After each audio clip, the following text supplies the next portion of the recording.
Hello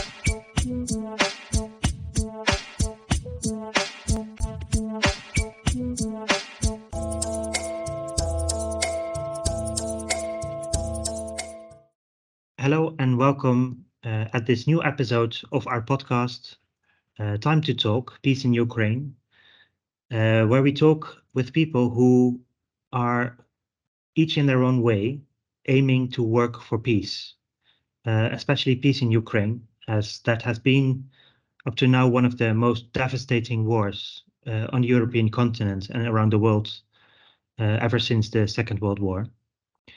And I'm very happy and honored that I can talk today to Maryia Cherenko, who is a refugee from Ukraine, living in the Netherlands, also a doctor, and who wants to share her story with us. So, Maryia, thank you very much to join our podcast. Maybe let's start a bit about who you are. You're a doctor. Can you tell us where you're from and what you've been doing in your life up to now?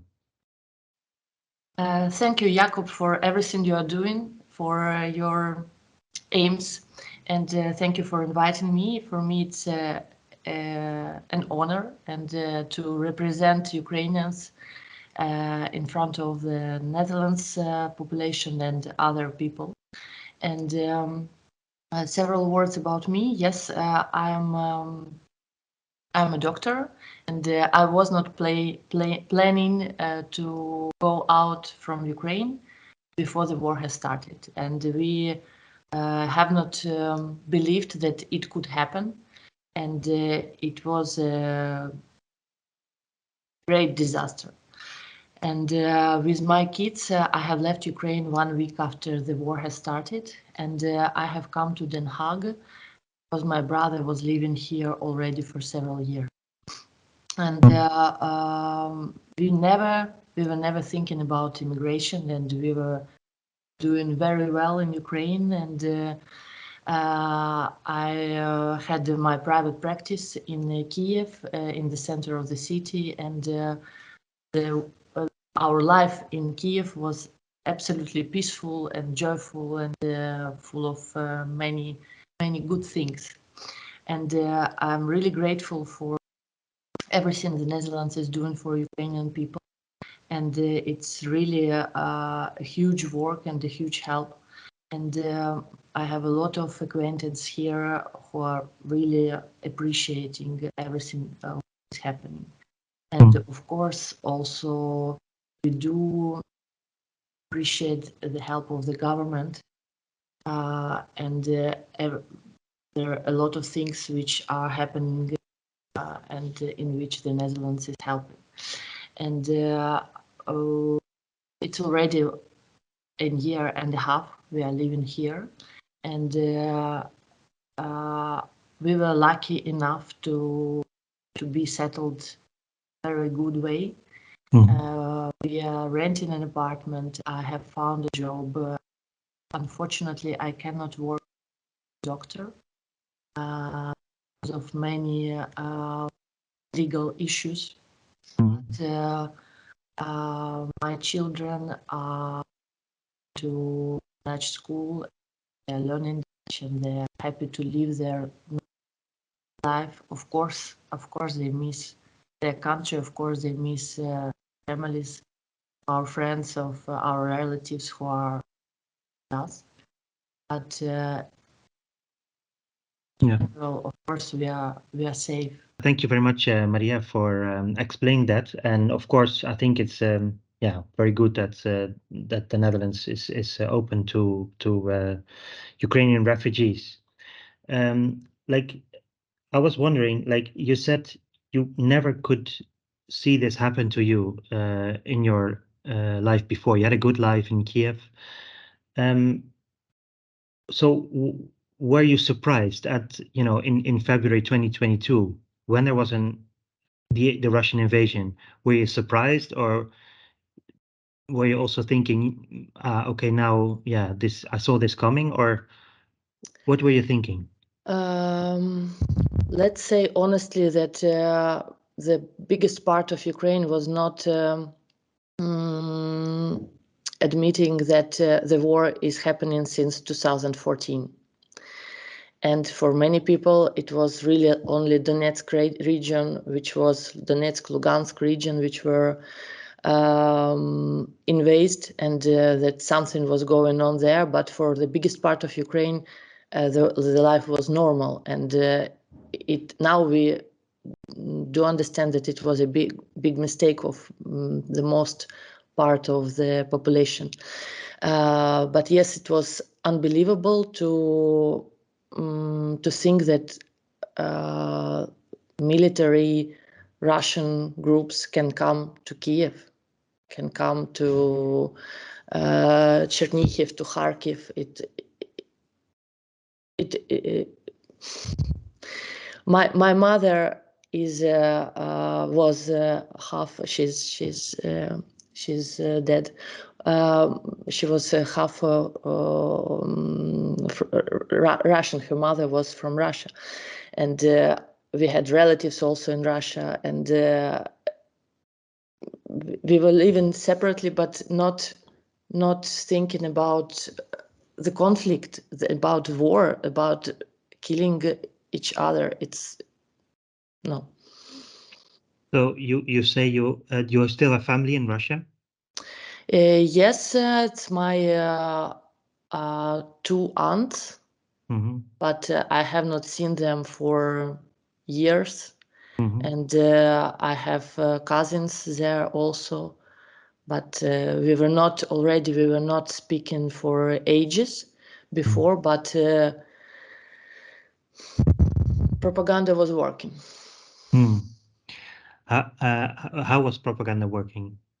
They actually they have stopped contacting us because of many different issues, thoughts, and for us we were evaluating their life as really poor life without any hope, without any aims. I don't know, because it's absolutely different life. That's why we think that there was a lot of envy to what was happening in Ukraine, because our life in Ukraine was much better. I see. You say that the impression of many Ukrainians was, okay, this is a small thing happening in the Donbas region, in Donetsk, Lugansk, and many people were not expecting it to go to escalate this far. Yeah. And you say this is a mistake. If you look back to it, what would have been the right conclusion, or the right approach, or the right? I wish I knew the answer. Yeah. But at the same time, our previous president Poroshenko was doing much more for the military forces in Ukraine also, and more diplomacy things were happening. But it was a choice of Ukrainian people to choose other person, and I don't know, maybe the things were going in other direction. Yes, we'll talk about that. First, I'd like to know, like, if I know it's hard, maybe if you're in the middle of a conflict and you're the victim of a conflict. If you try to zoom out a little bit, now you're here in the Netherlands and you look from a distance. What if you say, what are how did this conflict start in your idea? Where does it come from? Where did it go wrong? But from the very beginning, it was the willing of the Russia to have more territory, and to have our lands under their control, and the discussion is always about should we just leave our territory and give them right to be there, or should our people be dying there for the territory? And what would your reply to that be?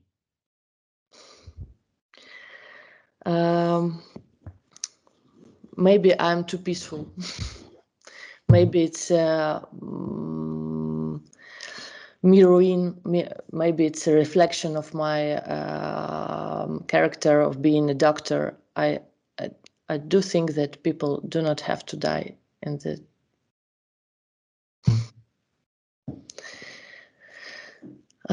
but many talks were about this thing, and many efforts were done, and many diplomatic things were trying to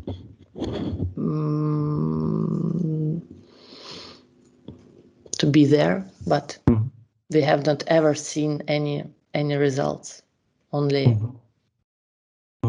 things were getting worse and worse. Yes. So you're saying people should not die. That's what you say.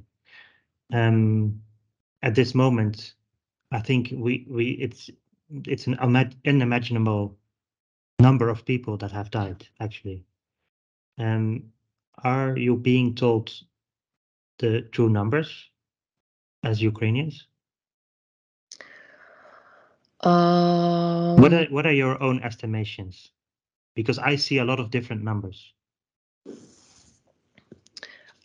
We see every day the numbers of how many Russians have died, and this is what we have been told since the war has started, since February, that every day 1,000 of Russian people is dying, 1,000, 1,000 and a half, and I do think that we lose as much.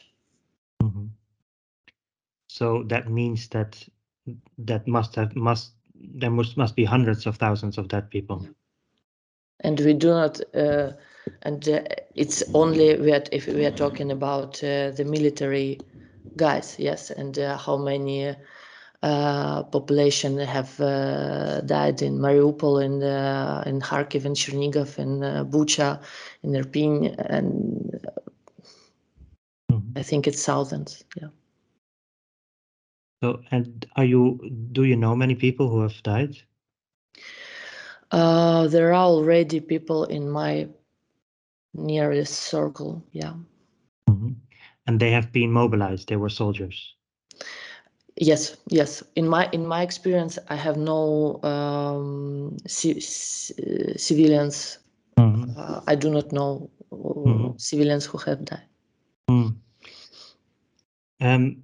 So how do you see this going? How's this going to develop? Is it going to get worse? Is it going to get better? Do you think Ukraine will win this war against Russia? Because like in the West, of course, everyone is now focused on the war in Israel and Palestine, but before that, until the last moment, we were, encouraging Ukrainians to fight, the West. Go fight, you can win from Russia. What do you think about that? I think it's very dangerous now to talk about this, because every other thought is blamed. Yeah. And if we are really honest, I think we should think about the comparison of the population of Russia and Ukraine, and it's already enough to say that their country is much bigger, with much bigger population, so they have more forces, human forces, and they're still doing well with their money, and yes, their equipment is not so good as ours, but the amounts there, it's very difficult to compare. So I think we can continue like this for years, but Mhm. it But will without, it can destroy, it can totally destroy, it can change the genophond of Ukraine totally, because many brilliant people are dying there. Mhm. So what do you think? You already said you're happy with the way the Netherlands is hosting refugees, and I think we all European countries should do that. But are you also happy with the sort of the military support of the West, or the military, or the, let's say, what do you think about the way the West is sort of collaborating with Ukraine at this moment? Of course, it's also a difficult question, because many Ukrainians are really counting the number of missiles we are given, the number of tanks, the number of aircrafts, and so on. But what amount is good enough? Mhm. You don't think it's enough? Mm-mm. And yeah, I'm struggling myself with sort of if you say, I will say it for you if you don't mind. You say, let's say, the situation in Ukraine is that if you compare Ukraine to Russia, you can see that Russia's economy and the number of people, etc., is much bigger than Ukraine. And the West is not giving enough for Ukraine to military win this conflict. I'm struggling myself with the morality of the position of of the West. The- Like how what do you think about that? I think that the amount of our people is not enough. Yes. So in one point we will have enough weapon, but not enough people. And what is the morality of fighting in this situation, you think? It's awful. It's just awful. And you say, if you say these things, huh? I'm first wondering how many people in Ukraine will say the same thing as you now.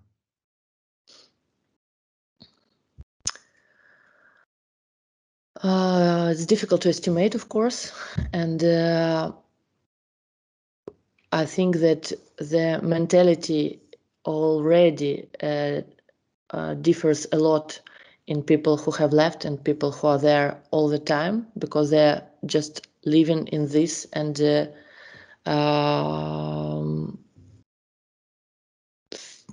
it's like a new normal. Mhm. And of course it changes the vision of the future, and I think that most of them do not see other option as to continue to fight. The people who are still in Ukraine, you mean? Yeah, But because you of say because of?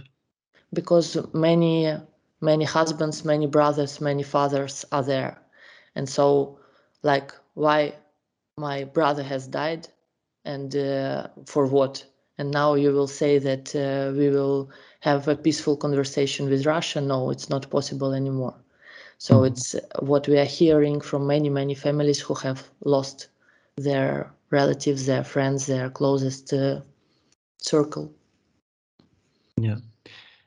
I don't know if you have seen this. There was this news item. I think it was the NOS, the national broadcaster, and they were talking to some women from Ukraine who were also critical about this. Huh?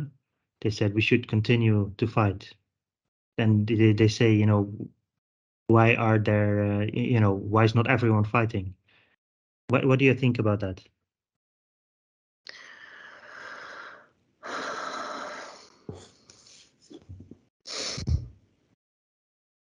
I want the war to stop. Yes.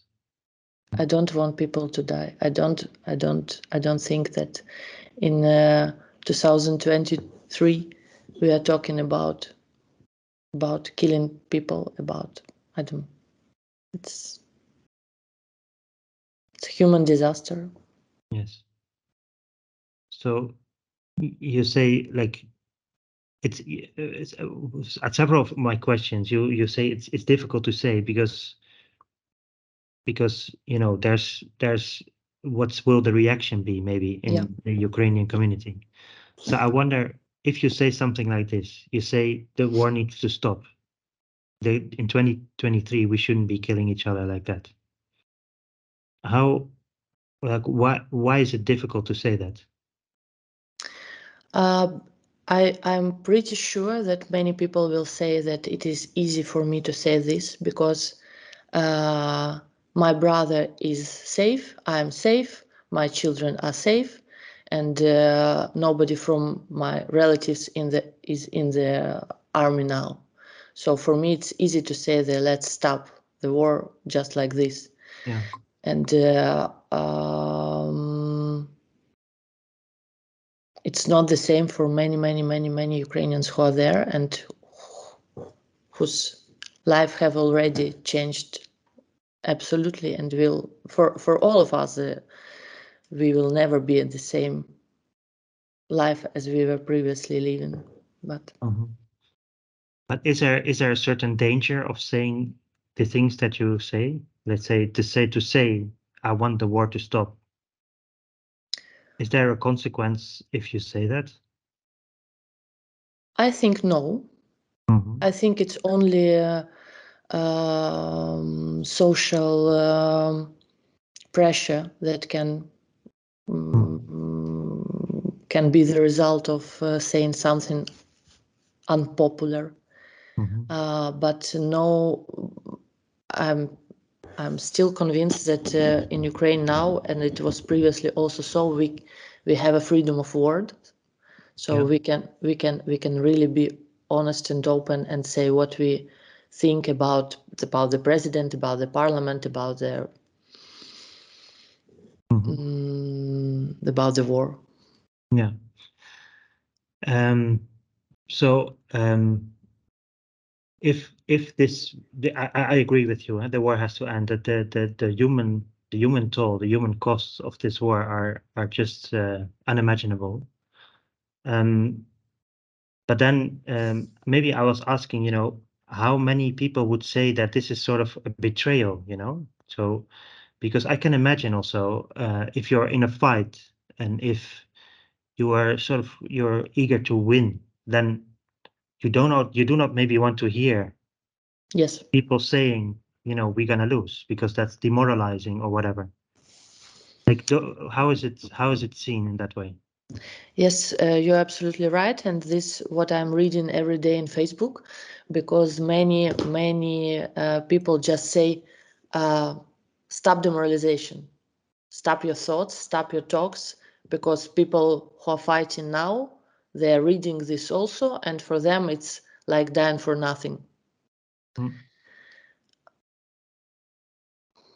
But the truth is always in the middle. Mhm. Yeah. Um, so if you consider this situation at this moment, what would be a way out of the violence? I think nobody wants Ukraine to lose or something. Eh? Nobody wants to say give all your land away or something. I think when I talk about it with people, one of the first reactions is, you want Ukraine just to lose. You would just want to, should we just give everything away to an aggressor, let's say? Is there what would be the alternative? If you do not want to fight and you do not want to just, or I mean, you do not want to continue the slaughter, let's say, and you do not want to just give your land away, what is an alternative, you think? Uh, Previously, we were hoping that all the all countries in the world can stop Russia from doing this. Now we are seeing that it's not happening, and Hmm. maybe it's an illusion that it could ever happen. But then we are talking a lot about that Russian people have the power to do something. Russian civilians, they should understand, they should do something.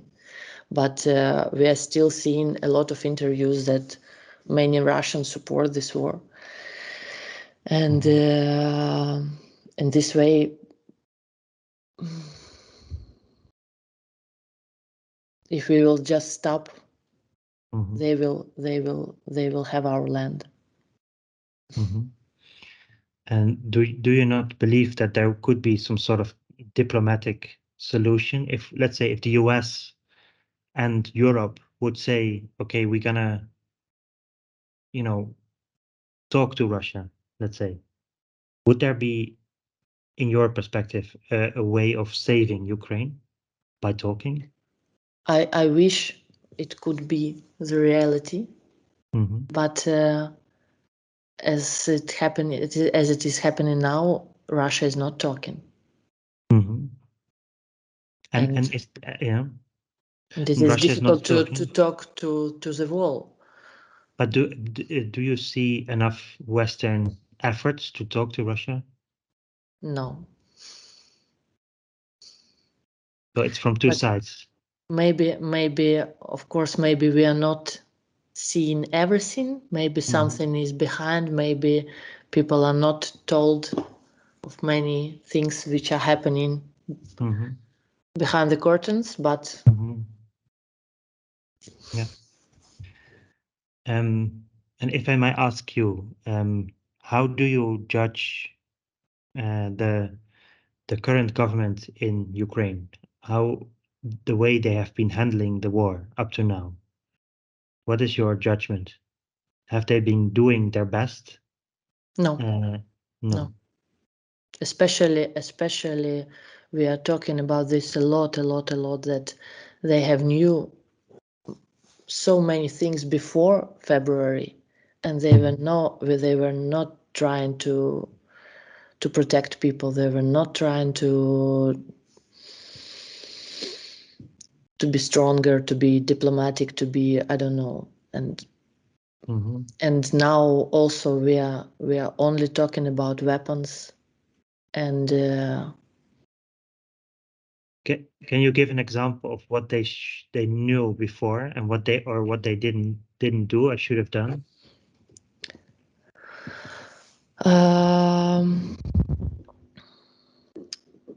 We have realized after February that many people from the government have left Ukraine before the war has started, several weeks before. And they have not returned. Somebody has returned, but they knew the date. And what does it tell you?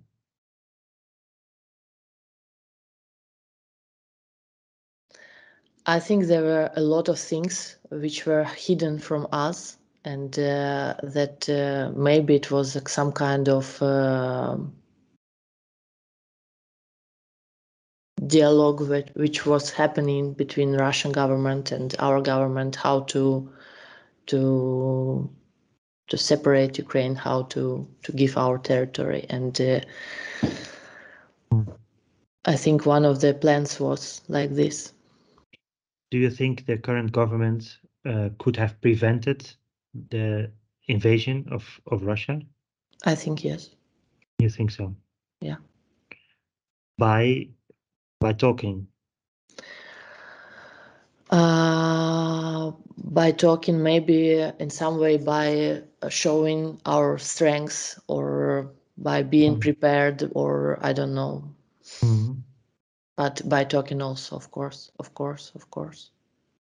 So if you see Zelensky talking to around the world with the United Nations and with the US and Dutch government, he's been here in The Hague.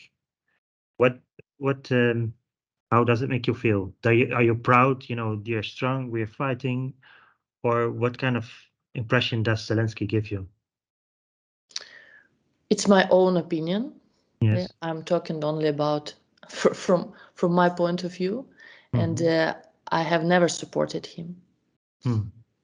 Why not? For me, he has no power, no education appropriate, no. He was not. I don't think that people like him could be the head of the country. Because like he was known for as being an actor, comedian, those kind of things. No? Yeah. Yeah. Yeah. So you never really And trusted that. his education, you cannot just come and be a doctor without education. Same goes to the president of the country. Same goes how many years you have to be learning for the diplomacy, for the things like this, for the language also. If I may ask you, like what we sometimes hear, we heard it more before the war than now, but still we sometimes hear there that Ukraine, Ukraine is known for a lot of good things, but also for IT, for instance, is very good, and the fertile lands and a lot of good things, but also for one thing which is not so good, and that is corruption. Um, did you see anything of that when you lived in Ukraine, Of or course, of yeah? course, of course. The How corruption how is how, corruption how does is how does it work? Where did you the see that yourself? actually that every person who becomes a member of the government, the ministry, they become rich in several months. They start some projects, they are advertising them, and then in several months they can left. Projects are not done, and then they are living in their big houses with their, I don't know, big yachts in the south of Spain or even in Ukraine, but And was it like that is on a political level? Does it also play a role, let's say, in let's say lower parts of society, like in companies or in schools or whatever? yeah. Yeah. And how does it work there? Um there is no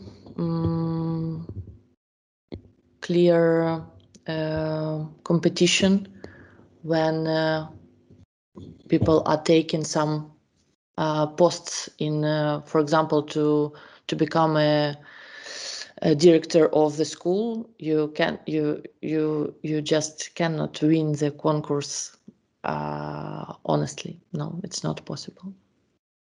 So you have to pay, or yeah. Or to have your friends, relatives, or somebody who is pushing you to be in this place. So in the West, especially during the war, like Ukraine is being portrayed in the media as, this is an example of, democratic country, and it's fighting against an autocratic country, and Ukraine is fighting for our European values, being freedom and justice and equal rights and democracy, etc. Do you agree with that image of Ukraine? I wish it be like so, Hmm. because many things were developing in the proper direction.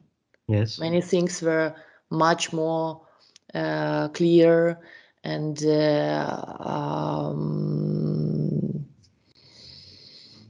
many good things were done several years ago. But Mhm. last several years, it was not, and Also it was, before the war.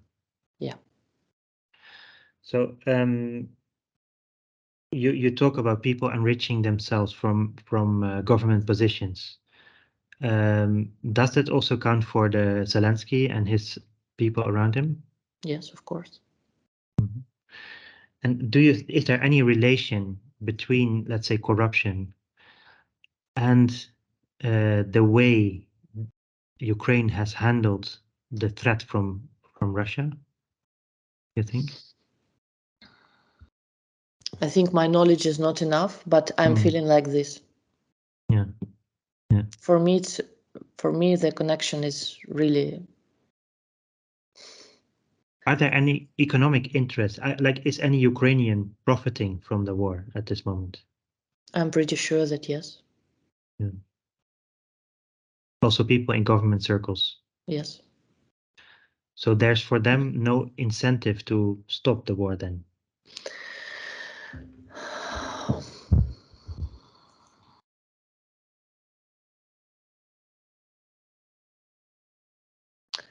I hope that they are also afraid that if the war continues, that their situation will worsen. So I hope that in this point, they want the war to stop. But many people are enriching themselves now. Many people. And but the population becomes.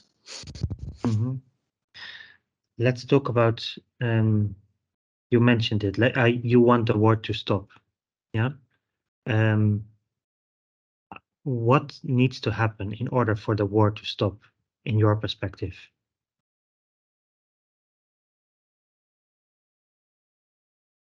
I mean, to stop in a good way, not in the destruction of Ukraine. I really wish that we can strengthen conversation between Russia, Ukraine, and the world. But it's not happening still, and I don't know how we can what we can do. The conversation between the countries or between the people? Between the countries and people also, because what I'm seeing now that Ukrainians have so much hate to Russian people, to any Russian person, that it can be a great problem for stopping war also. How do you see that, the hatred? Where do you see it? In social media, while talking with acquaintances, there's great hate, and it's increasing. And even how was it before the 2022? Many people were supporting Russia, Russian language, Russian culture, big Russian culture. But we were raised like this. Yes, we were children of Soviet Union, so it was in our memory, it was in our minds, and we were not supporting as much Ukrainian culture and Ukrainian language and Ukrainian mentality. Now this support for Ukrainian culture is increased, like, I don't know, 1000%. But at the same moment, the hate is increasing so much, and even children are supporting it. So in that sense, also the communication between ordinary people should be there, maybe, or should be happening. Should be. Yeah. But first, of course, you say there should be talks between Ukrainian governments, Russian governments, and the Western leaders, let's say. Is there anything that we can do to push? Like, I'm a Dutch citizen. What should my message be to my own government, you think?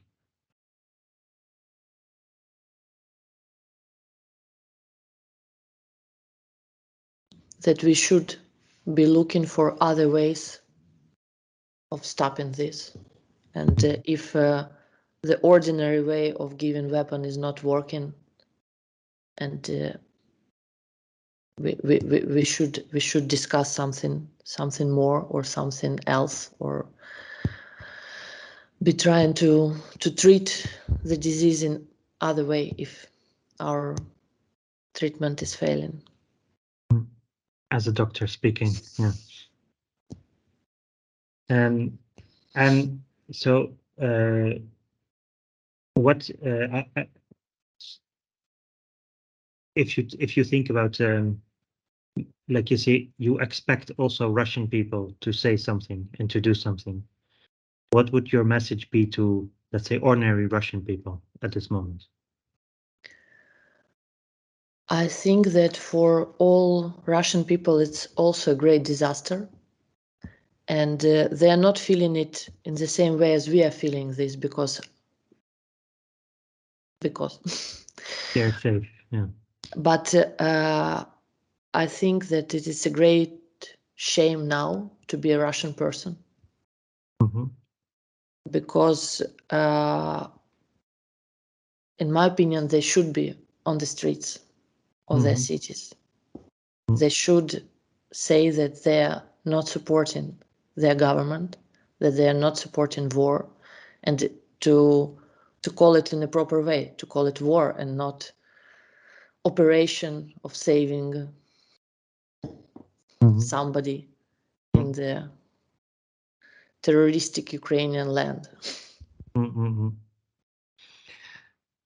And now to your fellow Ukrainians, like what if you look at the people suffering, whether in Ukraine or outside, what is your message to your own people?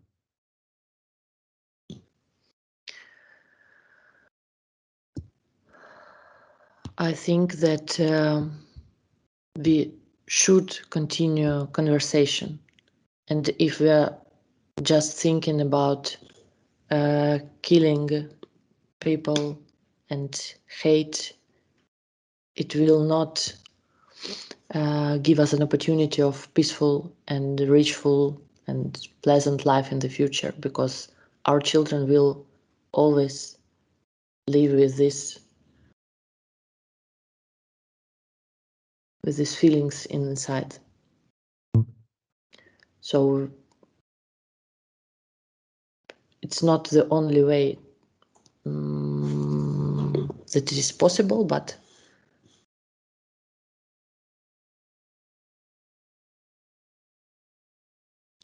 now I'm hearing that the only way of peaceful life of Ukrainians is if every Russian person is dead.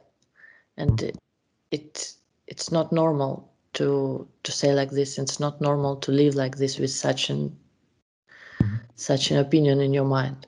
I do not support this. Thank you very much, Maria. Is there anything you would like to? Is there anything you didn't say that you want to add to this interview? I am a bit afraid that I'm not a good, proper representative of Ukrainian people, because my own position, my own life is not very typical for a typical Ukrainian. But I wish that I'm supported by my nation. And I'm really thankful for Dutch support. Thank you very much. And I think we can also help to sort of maybe look for more sort of similar voices like yours, and so that you're not alone in your message. I think there are many more people actually thinking it, but maybe not yet being prepared to actually say it. But I'm super happy and thankful, and I find you very courageous that you are saying these things. I wish for Ukraine to be an independent, strong, and peaceful country. And I wish all the people who have suffered so much death and destruction for a healing, a true healing, and not a continuation of a cycle of violence. So I think I hope we can work together towards that, Maria. Thank you, Jakob. Thank you very much, Maria.